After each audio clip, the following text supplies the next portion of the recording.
right, take it away. So I met Plor. I met Plor. Sorry, I love you, Plor. I met Kyle at Camp Biddle, but he had already been working with Ray Guild on the Gitcoin comics.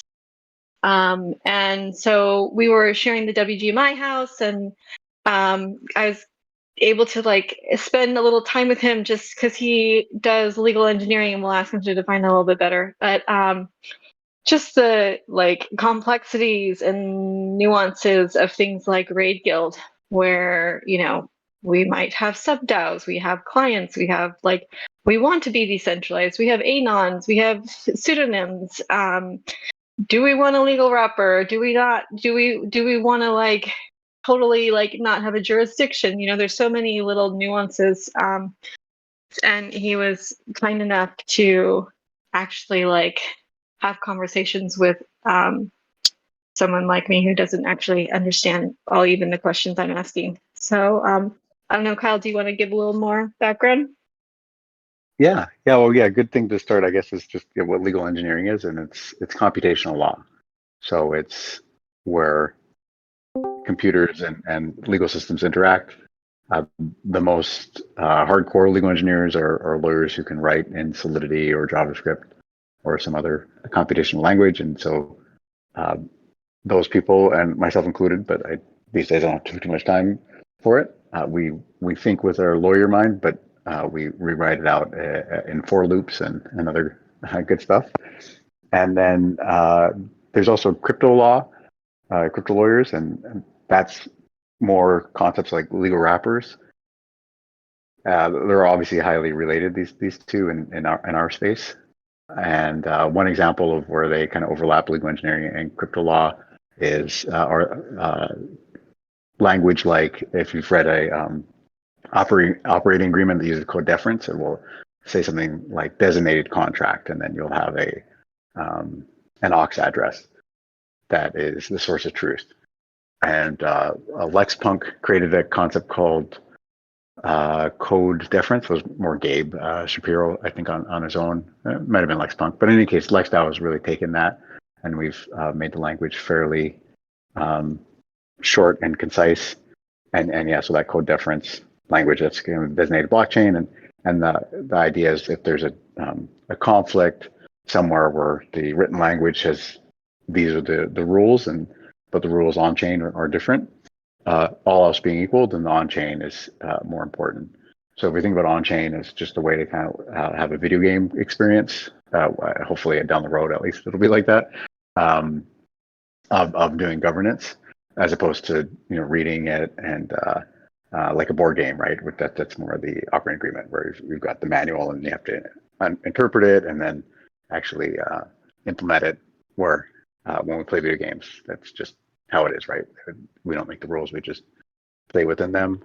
But yeah, so code difference up to a point. So ultimately, we're building all this stuff for human beings, and if there's a bug in this contract or something like that, where the outcome isn't really what anyone wants, that's then where we go, well, okay, let's maybe not have code is law be so maximum that it causes consequences that none of us really want. So yeah, there's some context there. Yeah. Okay, so now I want to go down a tangent, but maybe I'll try and like bring it back. So first, you mentioned bugs in legal contracts, and you're talking about smart contracts. So as a legal engineer, having the perspective of both like the legal system and programming, do these like perspectives, I mean, it seems like there's change of language even. Like how does that affect the way you look at solving problems and dealing with issues? And then maybe you can go into a little bit of what LexDAO is. Yeah. Well, I guess one thing that's great is that once it's all written, it's automated and such, then we don't have to really readdress it unless there is a bug. And then if the contract is upgradable, well, that's fairly simple to fix, at least going forward. An issue with upgradable contracts then is it's centralized almost always. And those can be kind of sneaky ways that centralization can enter into blockchain dynamics is through these upgradable contracts. So yeah, it makes it, I guess, less stressful to put a smart contract on chain that we can upgrade if there's a problem. It also then gets rid of the really exciting aspect of blockchain for legal engineers, where it's kind of running on its own rails once we've spent time putting it together, and we don't need ongoing like a general counsel or something like that to help deal with governance, find quorum, and those kind of things. And then so LexDAO itself, LexDAO is the legal engineering guild. It's the only legal engineering community I know of, period, even outside of blockchain. I was really happy when I found LexDAO, because up to that point, I was just kind of awkwardly saying, well, yeah, even though I'm a lawyer, I'm non-practicing. Context for this call, yeah, I'm non-practicing.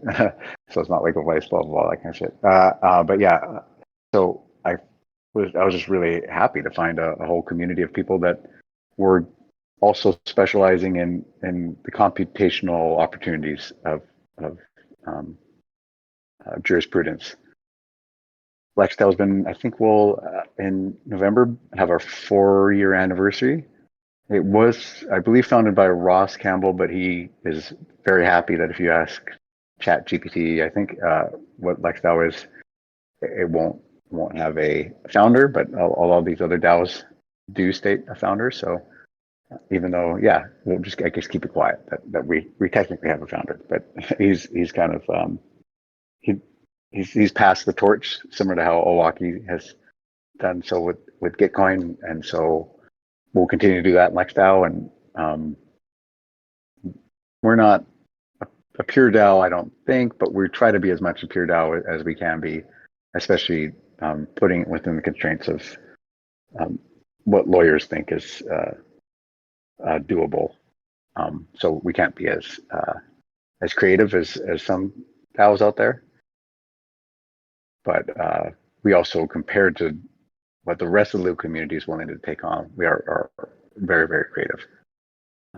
So yeah, my hope on the long run is that LexDAO will be a place where legal engineers can be certified and even licensed. So there will be a kind of professional bar association or something equivalent for this type of practice. But we're super young profession at this point. So just the fact that we've got a guild put together is a big step, and we're kind of giving each other certification, but nothing is formalized.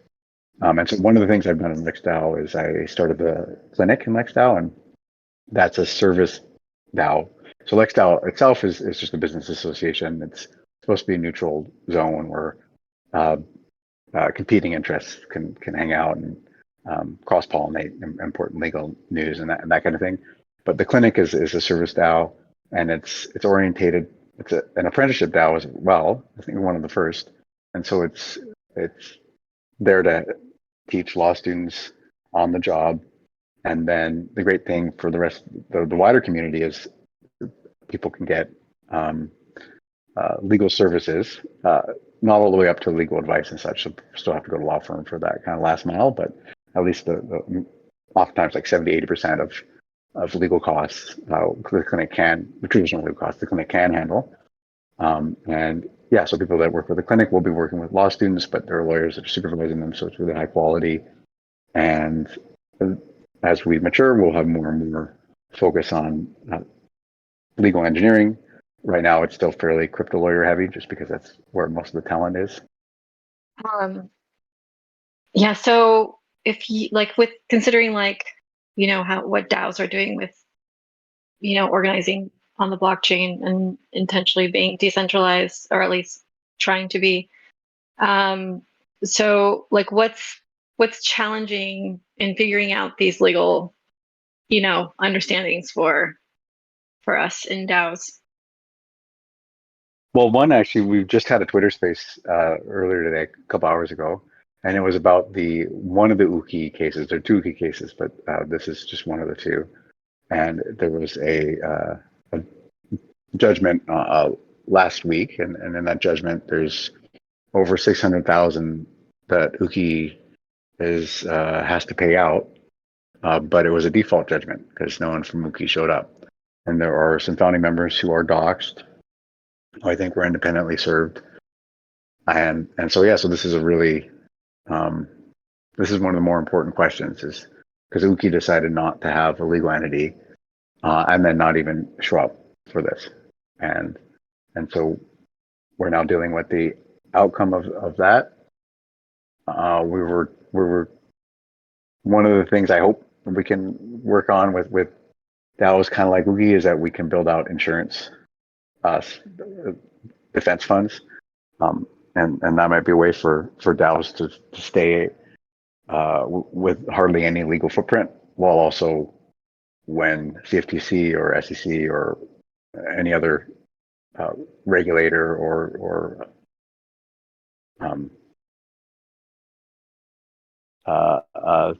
litigious entity really in the world goes after a DAO, the DAO will be able to defend itself.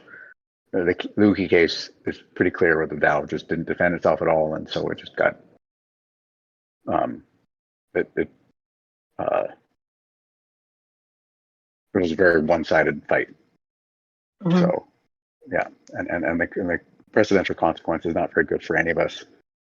So we've got to get more sophisticated while also not throwing away our principles. So if someone's starting a new protocol, are there any first steps that you would recommend they consider from a legal perspective? An actual protocol? Or a DAO? Yeah. Mm-hmm. Yeah, because the DAOs that are straight up protocol DAOs, which aren't very many, like Uniswap and such, that's really the kind of more pure form of DAO out there. And it's, I mean, it depends. It's a fact. It's case by case and such, but they might have a little bit easier time of it than, say, a service DAO, because there's not. Well, I mean, if it's really a protocol, it's supposed to be fairly just straight up automated and running on its own. Looking at Tornado Cash, that one is fairly much just a protocol, and Alexei was put in jail for, I think, half a year and without ever being charged, which is available in the Netherlands where he was. So even that one, we want to kind of carefully consider. But that was with OFAC, so it was about national security, which is even more intensive a legal matter than whether one is offering financial security, which is usually what DAOs have to deal with tokenomics and the SEC going after them and such. So the concept that I bet everyone here has heard of is legal wrapper. I personally don't like that as a mental model because it's a centralized mental model. When you wrap around something, and then whatever you're wrapping around, right, that is the center.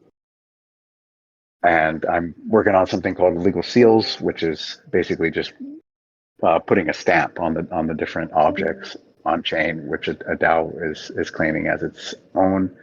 And hopefully that allows us to think a little bit more networked out as we're planning our structuring. But yeah, the real important question is, what type of legal entity do you want to have as you're interacting with the rest of the world on chain here? And that tends to be a case by case basis. At the clinic, we've got this startup forest where we go over this questionnaire that was developed at ETHCC, and we basically just kind of flagged the common liability concerns, and then give some suggestions on a couple of different entities here and there, and then that community takes its knowledge, public legal knowledge, and does what it will with it. But at least people will be savvy about the landscape and can kind of assume whatever risk that they're comfortable with.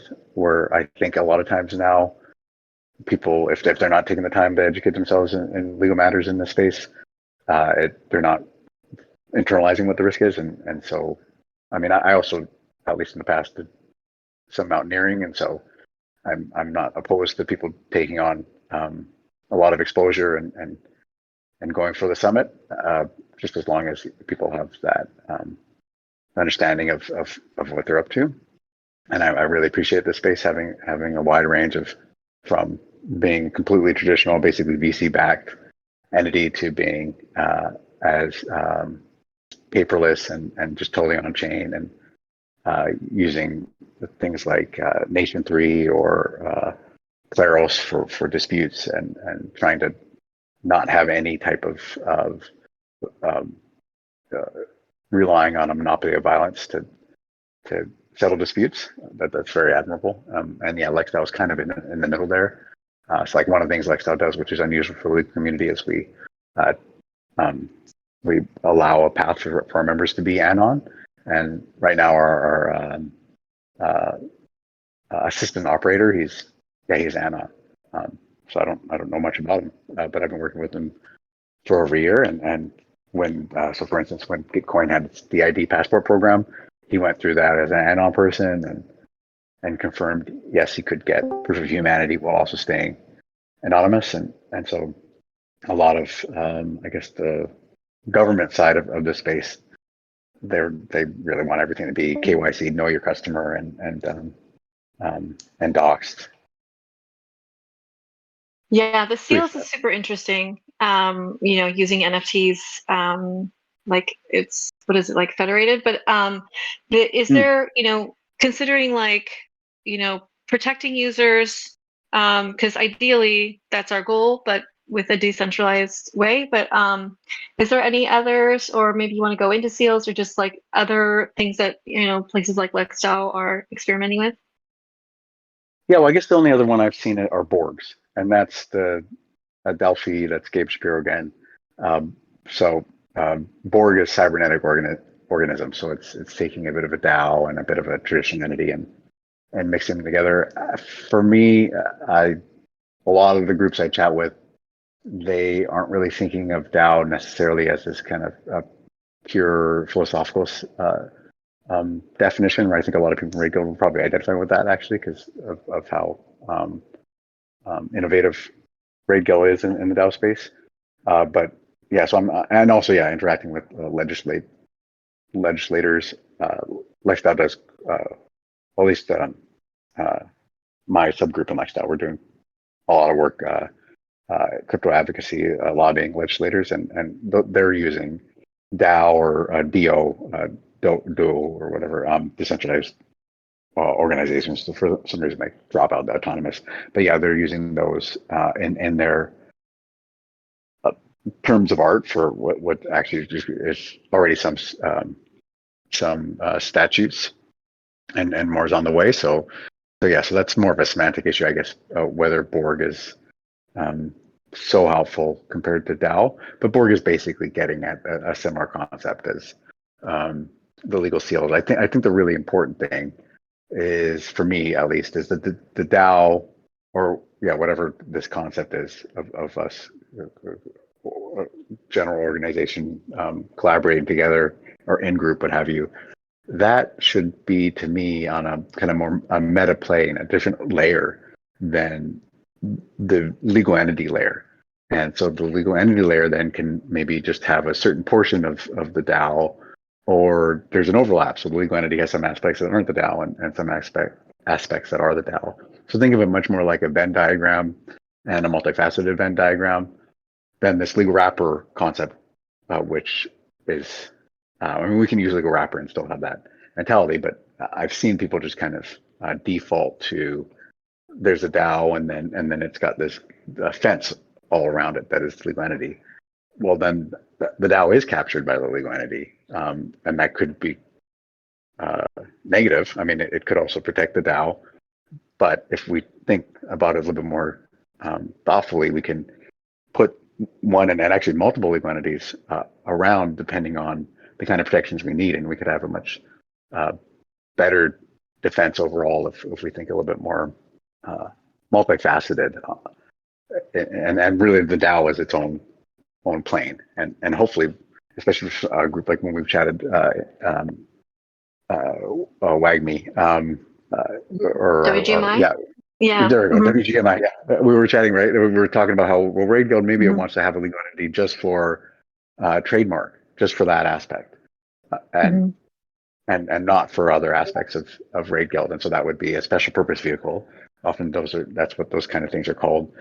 We haven't really thought so much about, or the legal community, about special purpose vehicles for just a subset of an organization. Usually they're used for if for multinational um, ventures. So a special purpose vehicle, if you're a U.S. company and you're doing some business, you got some employees or something like that in Europe, so you have a special purpose vehicle for that kind of thing.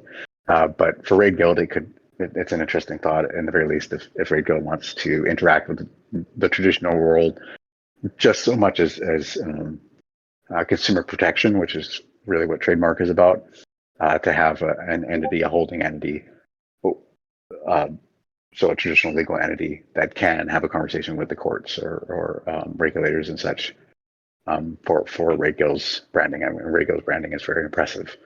Um, so yeah, it's just one thought. Whereas the rest of Ray Gill can stay uh, totally open, right? Um, Hmm. yeah. Yeah, that's interesting. Yeah, so we were totally going down that rabbit hole. And Mhm. I was wanting more, but okay. So now, of course, I'm going to ask you about AI, and we have smart contracts and AI and legal engineering. Do you have some perspective to give about that?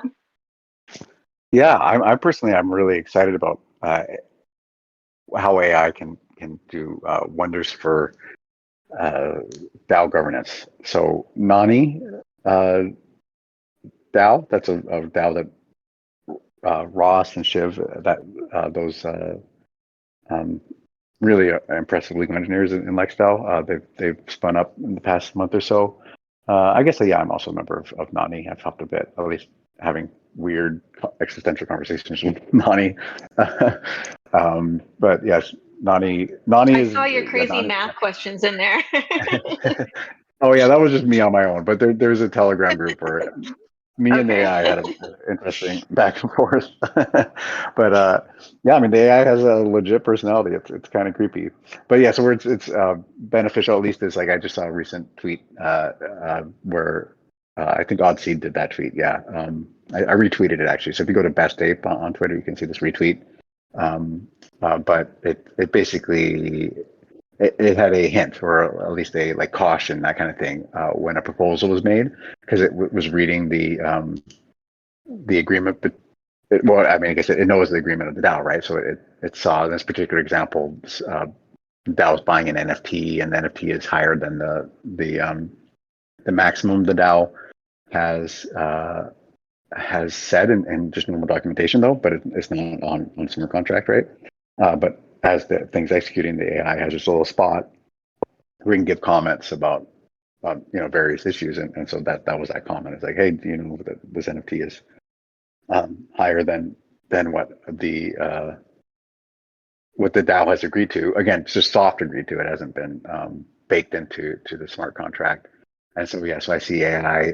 That's a very straightforward one. Just AI having being the expert in the DAO's governance and documentation and such. Where I mean, I personally have issues even when I have read the documentation in a DAO to um, to remember it on a day-to-day basis. And so having AI just in the background, having that full memory and giving that immediate negative feedback is incredibly helpful. And then there are lots of other utility values of the AI. A big question is like, does the AI have the capacity to interact on the internet, and does it have signing rights? So does it have a private key and can engage with a wallet? And that's definitely some experimentation that's going on as well. More, I guess, on the T2 side of what AI can potentially do. Yeah. That sounds wild. I want to war game that now. Okay, so go ahead. I was just laughing. Yeah. Oh yeah, okay. So What are some more interesting sides of legal engineering that most people might not be aware about or isn't getting enough attention? Oh, I mean, I think just knowing what legal engineering is, period. I mean, it's. I didn't even know what legal engineering was, and I am a legal engineer for like 2 years ago. So yeah, it's a big lift having recognition that it's a profession whatsoever. And then your AI question is another one. I don't know if people realize how much legal engineering it has to deal with smart contracts and it has to deal with AI because both of them are law tech that has is already to some extent and definitely has a great potential to completely change uh, the practice of law. I personally think for the better, but a lot of people who practice law are kind of used to making really good money for something that their grandpa did. Still, you know what I mean? Like not changing um, with the times whatsoever, and so uh, legal engineers will hopefully be a way that the legal profession feels comfortable making that switch. But um, yeah, we'll see. Yeah, there's another question in the chat that's super interesting. So who would be responsible for AI, like decisions if they had a wallet? Yeah, yeah. Well, that gets more reason why we might want to have a legal entity that's Hmm. part of it. If the AI causes harm, and part of it, yeah, an aspect of it is what who we as the DAO, as the community, think is responsible, and then another part is if it goes to a court, a jurisdiction, who what that court considers responsible, and uh, if we don't have any kind of legal entity that insulates us between whatever harm the AI did and our own personal estates, then we might lose our house or whatever just because of that AI making a mistake. So ultimately, who's responsible for the AI is probably who's hit run on that thing, and started um, um, Hmm. the automation. Yeah, yeah. Hmm. And So if someone like hopefully someone has Google, to do turn it off. Yeah, yeah, mhm, yeah, yeah. they've got probably so many protections and can hit run whenever they want compared to us. Um, so how do you think we could bootstrap more legal engineers? Well, Like, is that that's something we that's want to do? yeah, I think so. Yeah, yeah. I mean, but of Mhm. course, I'm very biased, and that's the point of the clinic is. So that's right now. We don't really have an academic way to do it because there's not so much documentation. It's a really, really, really young profession. So the clinic's point, and we work in public, is that we do on the job like practical stuff with patrons, basically customers, but patrons for kind of DAO stakeholder. Uh, you don't ever really have a customer; everyone gets to be a stakeholder kind of thing. But yeah, so do that, and then we've got lots of case studies, and then we can be more academic and have more of a school.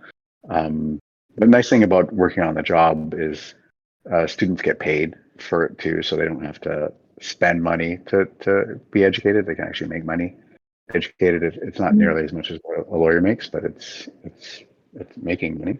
And then yeah, in the future, a university or existing universities with legal engineering departments. And I personally think a big reason why legal engineering is so there's this one of the founders of Ross likes to post this. He posted that kind of recently, which I really love the article too. But there's this quorum article by one of the founders of Ethereum. I can't remember off the top of my head right now who it is. In 2013, I think. So it's even why Ethereum was made in the first place, at least according to this person. And it's the unlawed. So there's unbanked, and that's why Bankless is around and such. There's the unlawed, and in a lot of ways, it might be even a bigger problem than people being unbanked. The stats this person put in this really old Quorum article is that most people to get just basic legal services, that's like 3 months of their salary. And this was 10 years ago. I bet it's worse now. Legal engineers, to me, are the solution to that. Because if we're doing what we're supposed to be doing, we're automating law and making it just more accessible to people. And costs should go down a lot. A big reason why legal costs are so high is because there's not any disruption, and so there's lawyers can just charge an arm and leg, and there's not really any incentive for lawyers to help develop systems where there's economies at scale and all those other ways that we can improve productivity that we've seen in other areas of the economy. People often say, "Hey, this regulation is it's stifling innovation, and it's a major problem." And to me, I think a huge part of that is because, yes, there's the red tape and people needing more and more regulation. But another aspect is that we haven't made it any easier. With things like AI and blockchain, we should be able to actually take on way more, or output a lot of regulatory compliance. We should have much more vast powers to be able to comply with those kinds of that kind of work. But because the legal profession hasn't supported building out that kind of tooling, we're as able to have an output for those kind of requests now as we were even 100 years ago. I'm not that bad, but actually I was chatting with some lawyer friends, and they were saying that the partners at their firm still require people to print out emails and put it on their right. So like people are still using paper. It's not even digital, and yeah, so a lot of regulatory capture in my mind is actually, or not regulatory capture, but regulatory overhead, all that stuff that really stifles innovation and such. We could actually have just as much regulation demanded of us, but have it way less of a headache if the legal engineering profession becomes it grows, and more members of the legal profession are focused on automation and other ways to improve productivity for the general population, because this is a huge drag on society. Yeah, it sounds like a dream.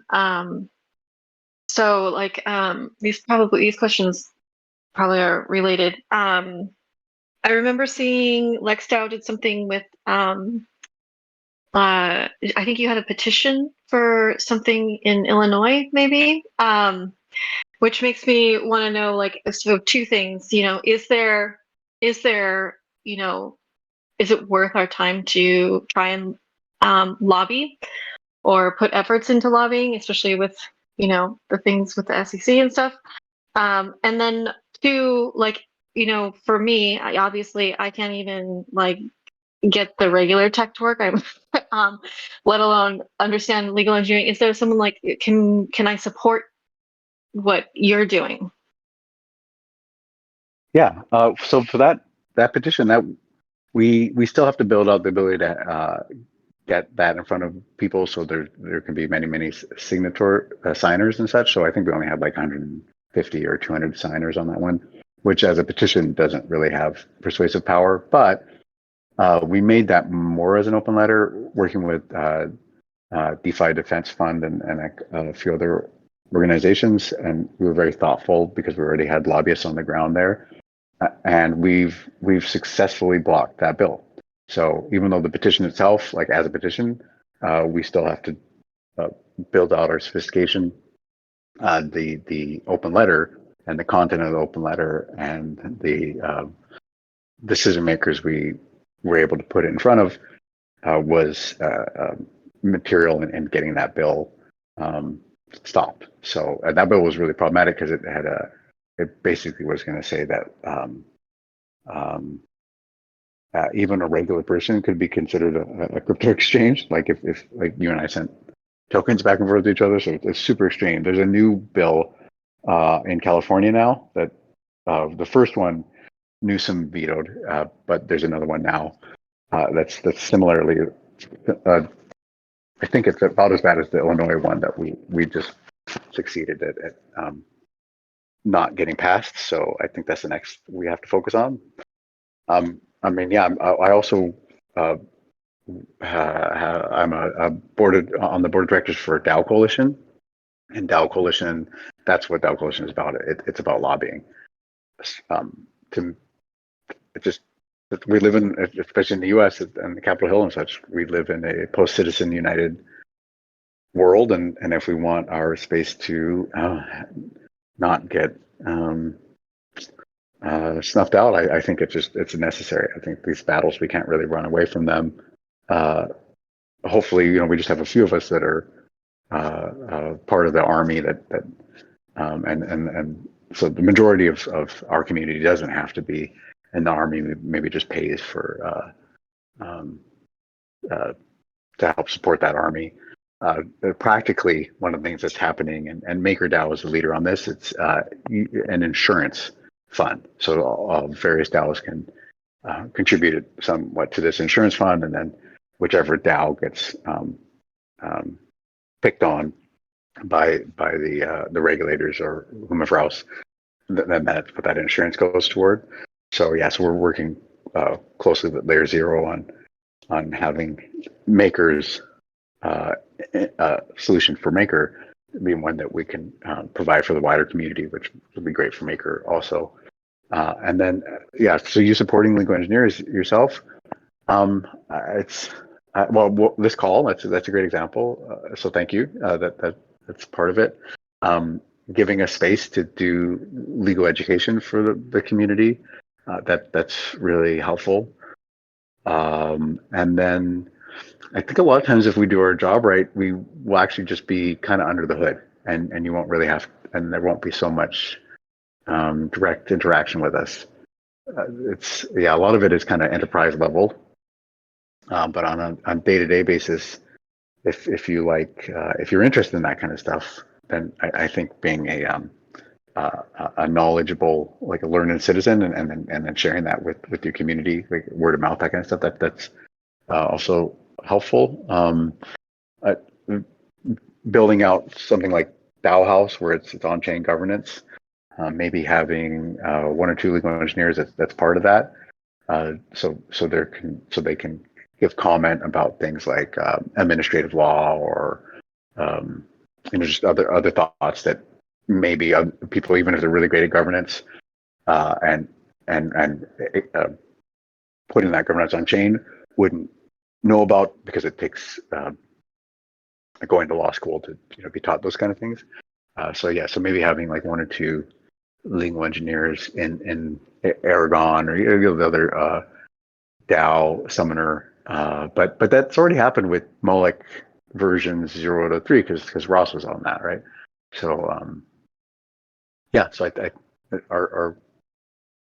we're doing a pretty good job on it. Yeah. Alex DAO is a bit cash strapped, but everyone's a bit cash strapped. So Yeah.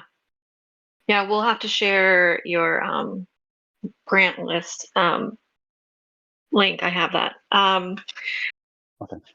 So if somebody is like interested in legal engineering, like besides warm fuzzies and slaying Moloch, is there incentive to do that? Yeah. So far, we've kind of decided that legal engineers should be people with law degrees, and then they can be self-taught with computer science. I can see people doing self-taught law and being really, if they have backgrounds in computer science. But right now, we have to, as an organization, get that maturity where we make a more official definition of it. But having legal engineers skills and being a legal engineer, I mean, those are different things. And I haven't thought so much because we haven't had that much demand, but on people also joining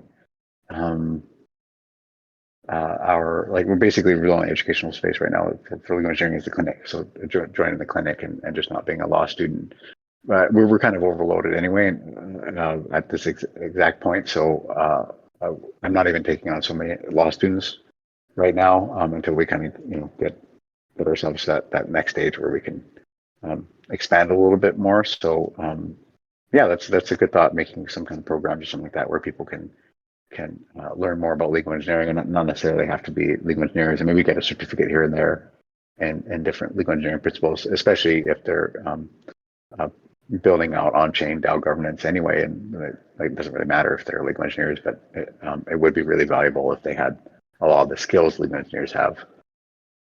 So yeah, so I guess we'll just have to stay tuned and um, co mature to get to that point. Yeah, and I imagine they'll already start way at like eventually I'm hoping, there'll be more DAOs and then more need for legal engineering and, someone who starts today will be a little ahead. Mm. But looking at like, okay, from your legal perspective, is there like, I mean, to me, it feels like a revolution or like a total change, potential in how we, run the systems that we're in. Can you think of like any historical situations that you might be referencing as try and figure out how to solve these challenges? Well, one thing that came to mind just when you asked that question, I don't know how appropriate it is, but obviously came to mind is in England there was this big innovation on with real estate, and that's why the Anglican Church, a big reason why the Anglican Church came about, and it unlocked a lot of potential for that society, and a huge chunk of what our real estate law is. It's because of that, and then. Oh yeah, actually more appropriate. When I was at Dow Harvard in beginning of April, and the National Co-op Association was there, and they were saying how. Oh, can you still hear me? Yeah. Hmm. Okay, good. I was disconnected, but I guess from something else. Anyways, my headphones were telling me. But yeah, so in the 50s or something like that. No, it wasn't the 50s. It was the 20s, 30s, when the robber barons were making it really hard for the middle class, or just uh, getting rid of the middle class. The co-ops, that's when co-ops laws and sophistication we have now in co-ops, that's when that happened. So they were around a little bit before then, but as a way to counterbalance corporations, specifically these robber baron type of corporations, co-ops were became much more popular, and that was one of the things I was picking up at Dow Harvard, because Dow Harvard also had the SEC was there, and it was kind of a place for these different communities, basically neutral territory for us to kind of share, where hopefully we can all kind of move in a more harmonious direction, and co-op seems to be a really something that a large chunk of otherwise even in conflict communities are okay with as a kind of model for DAOs, and even just having as a legal entity underlying DAOs. So looking at periods of time where particular areas, I guess, of law where there was strife or things weren't working out, so society was reinventing itself, and in a sense a revolution, but not necessarily with such like people on the streets burning shit or something like that. But so hopefully we have that, and then we build out um, um, more advanced legal dynamics, and that is happening. I mean, a lot of it is not necessarily great, like Dookie case, but we are in that moment right now, and the big difference with why legal engineering is such a big part of this is, I suppose in the past when legal engineering wasn't a thing, is because now we have general purpose computers and the internet, and we can automate lots and lots of stuff, and machines can read English and interact with English now with um, uh, large language models, and so the there's in a lot of ways we're in a brand new space. But if we just think about times in human history where areas of law became sophisticated enough to deal with cultural problems, yeah, those can be points of reference to help guide us. Yeah, that'd be inspiring. So I'm looking at the time. I think we said 30 minutes. Do you mind one more question or maybe two? Sure. Okay, thank you. So we'll just could you describe, just kind of go into, let us know a little bit more about like your role in LexDAO and I think I know you have that mirror and maybe go into what you're doing there and then um yeah, just a little bit more on how like we can interact with LexDAO or you. Yeah. So my mirror, that's just me, but my mirror is ape.mirror.xyz. And in that, I also explain some mathematics I invented. What you were mentioning earlier in the Nani server. That math, it might not really make sense why that has to do with legal engineering. The best I can say is Pierre de Fermat. He was also an amateur mathematician lawyer, so there is some, and he's the beginning of infinitesimal calculus, and what I was doing is also calculus, but more for computer science stuff. Yeah, so yes, if you want to see that, that's that ape, like chimp or whatever, ape.mirror.xyz. In LexDAO, I'm one of the operators in LexDAO, and I'm also doing pretty much all the biz dev in LexDAO.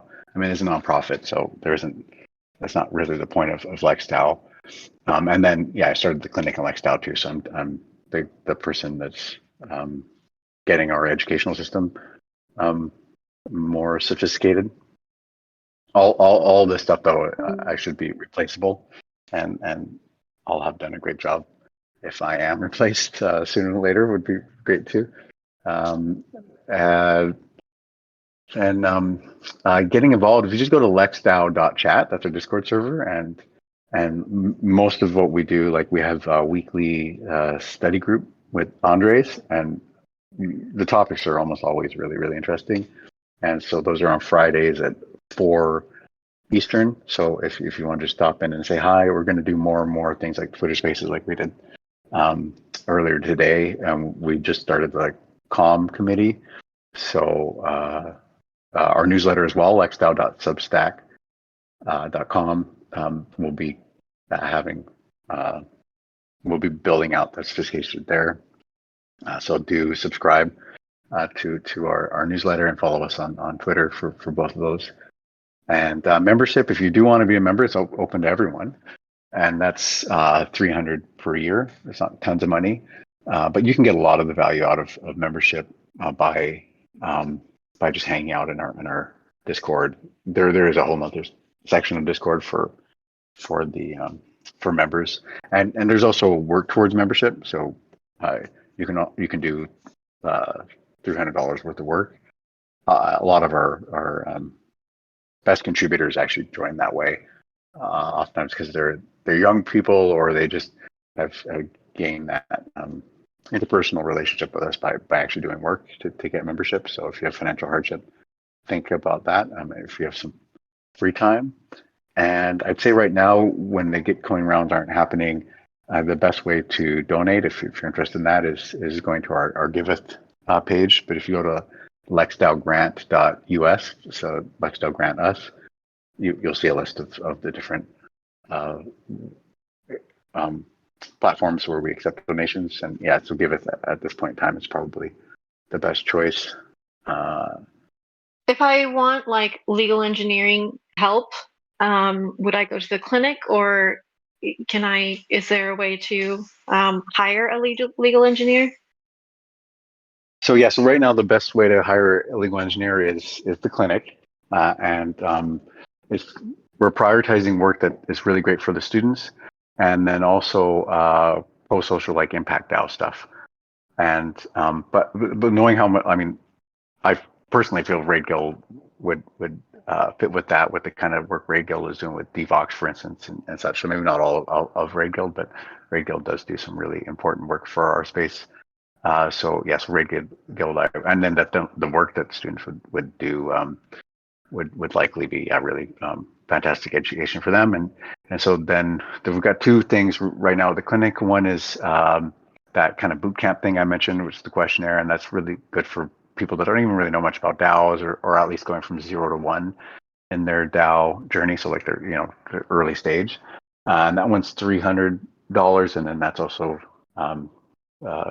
gets patron membership to the clinic, and so then you have a say in how the clinic develops over time. And then the other option is a 3K minimum retainer. So we want to have it like at least around like 2,000 or something like that dollars worth of work. Otherwise, it just takes too much time to build up the working relationship at this early stage. And yeah, so you will be working with law students, but we're in the works of having a co-op, and that'll be a professional for-profit legal engineering entity, and so then we'll be able to do way more sophisticated things. So right now we are limited in what the students can do, but at least there's some stuff, and yeah, that's through the clinic, and also just thinking about how that benefits the kind of long-term growth of our marketplace. That's also why the clinic is a bit of a value add, and hopefully by the end of the summer we'll have this for-profit ready to go, and then we can help with way more sophisticated problems. But yeah, we have to be able to be patient there, and otherwise it's So we're yeah, not it's kind of hard to patient. find. Sorry. Okay, so that's really useful for all of us to find out what to do next. But Tay says we need to vampire attack more law schools. So do you have any thoughts on like how to deal with voter apathy in DAOs? Well, Uki is a big reason for the voter apathy in my experience. In the fall, even well, at least in lifestyle, the people on ops, so they signed up, right? I'm operator. I'm going to sign the multi-sig. It was really hard to get even 4 members. There's 10 members of op. We only need 4 for the multi-sig. It was even hard to get 4 for a while there when the Uki case first dropped. So that's been a huge chilling effect, basically. And yeah, this most recent judgment confirmed what was already hinted at in the fall, where people can be considered contributory liable if there is a judgment against the DAO, if those people are voting. There was actually obiter in this this most recent judgment went even more extreme and said that people just have tokens, and I mean that's just to me out to lunch, given that tokens can be just spammed onto people, right? Like, I mean, I've got tokens put into my wallet that I really don't want.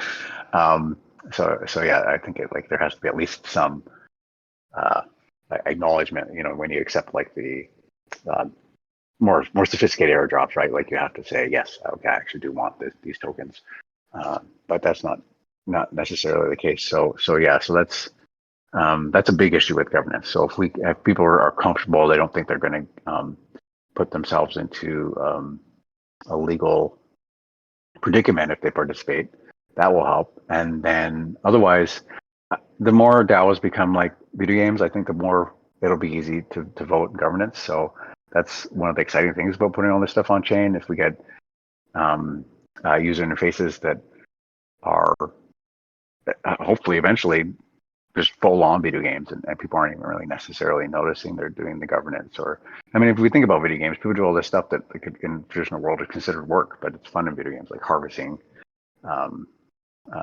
resources or something like that, right? And so yeah, just basically sugar in the medicine. But yeah, so just stopping the chilling effect on the regulatory side, and then putting as much sugar in the medicine on the.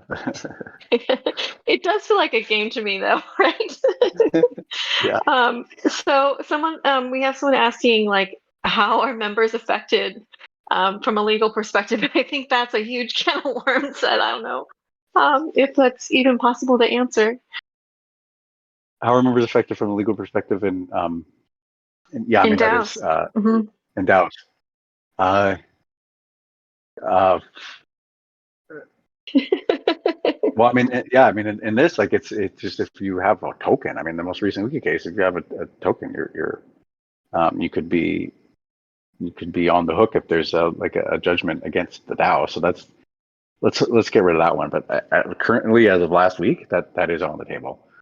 So I Hmm. guess something that I do say to people that are in this space is uh, like and think about like how many people in that space are saying we're going to do the work the government does and such, right? Like we're going to uh, the government is really bad at managing the commons. The governments are really only supposed to be there to manage the commons. That's the main thing government does. We've got to do it ourselves now. So all of those, I guess the double-edged sword on that is um, that even people that don't give a shit about legal engineering or the law, if they do care about that kind of narrative of we're gonna like I'm right now living at Cabin DAO, and so one of the cool things about Cabin DAO is we're building our own neighborhoods and such, right, and in unincorporated environments, and so all those possibilities. But yeah, we are kind of reinventing the wheel, I guess, to some extent. But yes, what I'm trying to say here is that all of us, if we're in this space, at least at the super early stage, one of the hard problems we're dealing with, one of the risks we're assuming within this market is a lot of legal uncertainty, and Hmm. so and we can pretend that isn't what's happening. I think it's a lot smarter for us to just take that head on and recognize, yeah, one of the issues we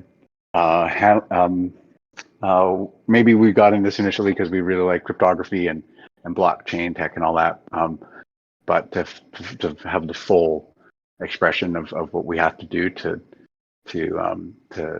have these ships not sink as they're navigating the waters is yeah, the hard problem of law. There aren't that many marketplaces that have to embrace the complexities of law as our space is. But one example of a space where maybe people don't think of it so much as kind of having to be focused on law is music labels and music publishers.